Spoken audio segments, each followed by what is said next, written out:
एच.सी. Verma Newton's law of motion chapter 5 का question number 24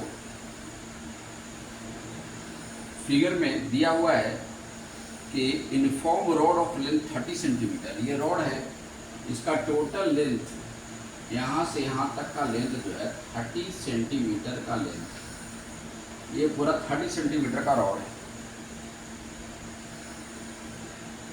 having mass 3 kg है, इसका wait, ये पूरा जो मास दिया है इसका मास है 3 kg, ये वेट दिया हुआ पूरा बॉडी का मास 3 kg। The string shown in the figure pulled bye constant force 20 Newton 30 Newton 32 Newton, इधर से 32 न्यूटन से इधर 20 न्यूटन से खींचा जा रहा है इसको। Find the force exerted by the 20 centimetre part of load on the 10 centimetre part. ठीक है, तो ये बताना है कि सरफेस इसका स्मूथ है, कोई फ्रिक्शन विक्शन नहीं है, तो बताना है कि ये जो 20 सेंटीमीटर पार्ट है वो 10 सेंटीमीटर पर कितना फोर्स लगाएगा। ठीक है, ये वाला इस पर कितना फोर्स से खींचेगा इसको, इतना वाला पार्ट इसको कितना से खींचेगा। मान लिया कि ये वाला पार्ट है ऐसे, ये वाला ऐसे पार्ट है और इसको ऐसे खींच रहा, यहाँ ऐसे बड़ा वाला पार्ट है ऐसे खींच रहा है ऐसे, ये वाला जो है यहाँ पर ऐसे टेंशन की तरह लगा हुआ, ये टेंशन मान लिया, ये बीच में ऐसे टेंशन लगा हुआ ऐसे, तो ये वाला ऐसे खींच रहा है तो टेंशन हो गया आपका T ऐसे, ये टेंशन ये 32 न्यूटन से खींच रहा है और ये वाला इधर 20 न्यूटन से इधर खींच रहा है।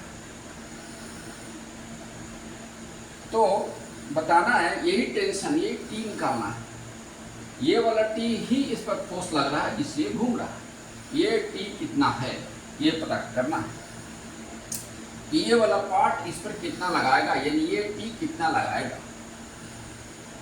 तो ये 32, अभी इसका मास कितना हो जाएगा, तो 30 सेंटीमीटर 3 kg के लिए 30 सेंटीमीटर आपको रिक्वायर किया गया है। 20 सेंटीमीटर में क्या होगा, फिर 10 सेंटीमीटर में क्या होगा, तो पर सेंटीमीटर 1 सेंटीमीटर के लिए आपका जो 1 सेंटीमीटर के लिए जो वेट आपका आ रहा है 1 सेंटीमीटर, इतना इक्वल टू जो वेट आ रहा है वो कितना रहा 1 सेंटीमीटर के लिए 3/30, 3/30। ठीक है, 30 सेंटीमीटर के लिए 3 kg, तो 1 सेंटीमीटर के लिए यानी आपको मिला जुला के 0.1 kg, 0.1 kg इसके लिए आ रहा है। ठीक है, 1 के लिए तो 10 सेंटीमीटर के लिए क्या हो जाएगा, 10 सेंटीमीटर के लिए 1 kg हो गया। उसी तरह से 20 सेंटीमीटर के लिए क्या हो जाएगा 2 kg हो जाएगा। तो ये वाला पार्ट जो है, ये वाला पार्ट हो जाएगा 1 kg का और ये वाला पार्ट हो जाएगा 2 kg का, ये पार्ट हो जाएगा।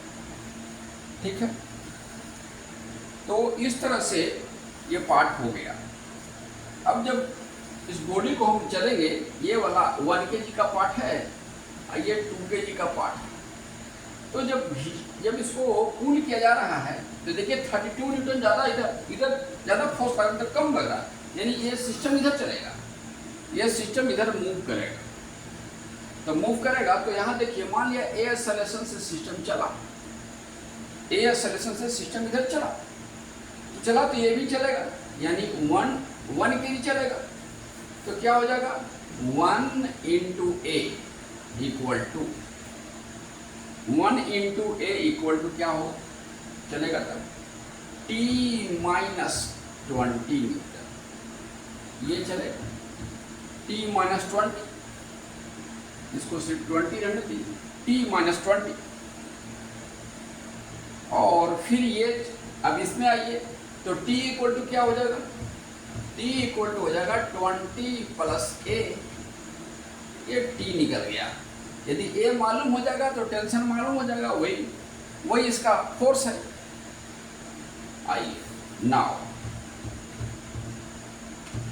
अब क्या करना है यहाँ पर इसके लिए, तो 2 × A इक्वल टू 32 न्यूटन जो इसको खींच रहा है माइनस T इसको इधर अपोज करेगा, तो टी का वैल्यू ये है, यानी 2a इक्वल टू 32 माइनस यहाँ हो गया 20 और माइनस a, ये इधर आएगा तो ये आ जाएगा 3a इक्वल टू ये हो कितना 12, यानी a जो मिला वो मिल गया कितना 12/3, 3 4 या 12, 4 मीटर पर सेकेंड स्क्वायर से एक्सेलरेट हो रहा है। यानी टेंशन कितना लगाएगा, ये जो 20 ये वाला पार्ट इसको खींच रहा है कितना से, तो 20 प्लस 4 यानी कितना हो जाएगा 24 न्यूटन से इसको खींच रहा है। ये आपका रिक्वायर्ड आंसर हुआ। ये वाला पार्ट इस पे जो फोर्स लगा रहा है वो है 24 न्यूटन का। That's all.